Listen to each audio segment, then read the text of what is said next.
How to secretly record videos on iPhone. Hello guys, this is Atticus and welcome back to another tutorial video. In today's video, I'll teach you guys how you can secretly record videos on iPhone. So without any further ado, let's dive right into it. So the first thing that we'll do is toggle on some settings. So head over to the settings option, scroll down till you find accessibility.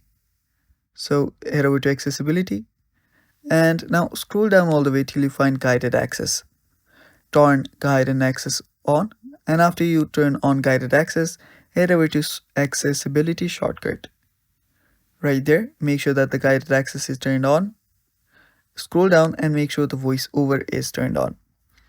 After you do that, now you can head over to your camera and now triple tap on your power button. Now choose voiceover. Now triple tap with 3 fingers on your screen. This will put on a curtain in your screen and it will go dark.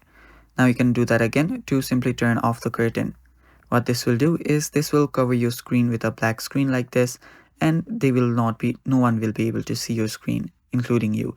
Now if you want to turn it off, simply triple tap on your power button again and turn off your guided access. And that is all for this video. Thanks for watching.